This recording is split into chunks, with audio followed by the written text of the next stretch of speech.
महाभारत में आखिरी क्या थी वो वजह जिसके कारण दुर्योधन को थी पांडवों से इतनी नफरत, आज जानते हैं क्या थी वजह।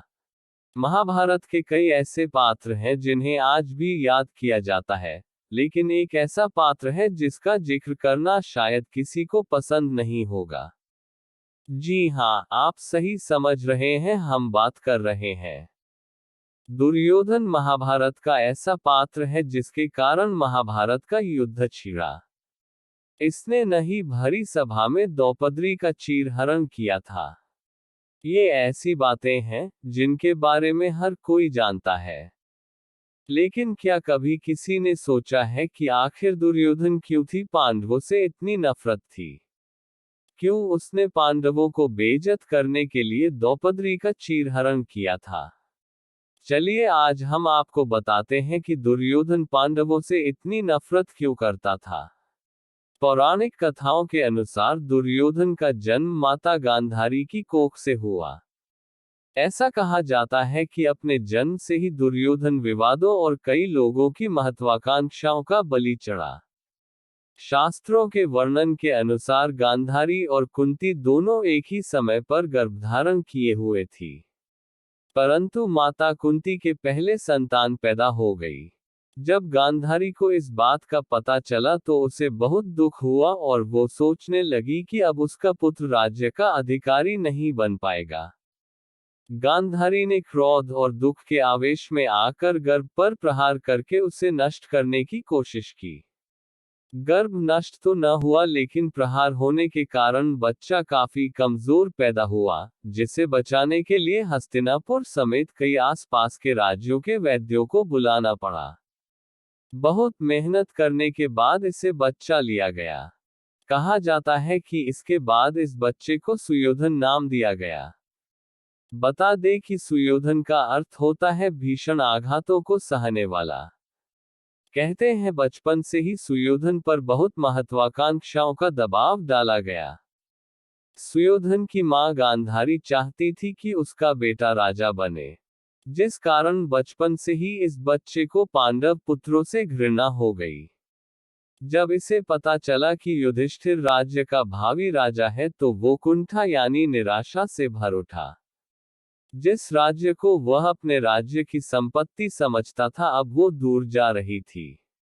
कहा जाता है कि यहीं से सुयोधन से दुर्योधन का जन्म हुआ।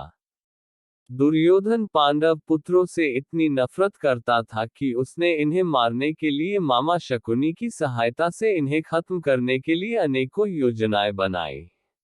दुर्योधन ने भीम को मारने के लिए भीम को गंगा में फेंक दिया, परंतु वे सफल नहीं हो पाया।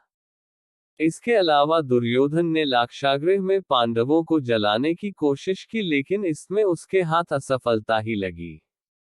कहते हैं इन सब के कारण दुर्योधन और उसके मामा ये जानते थे कि पांडव बड़े प्रतापी हैं, उनसे सब कुछ लड़कर नहीं प्राप्त किया जा सकता है। इसलिए उन्होंने द्यूत अर्थात जुए से सब कुछ हड़पने की योजना बनाई। इसलिए नैतिकता की दृष्टि से वह द्यूत क्रीड़ा ही गलत थी, जिसमें पांडवों से उनका राजपाट सब कुछ दांव पर लगवाया गया।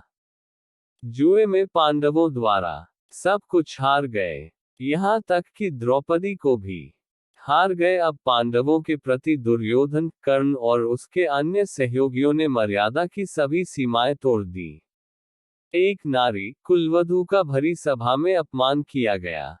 ये भी नैतिकता की दृष्टि से गलत था।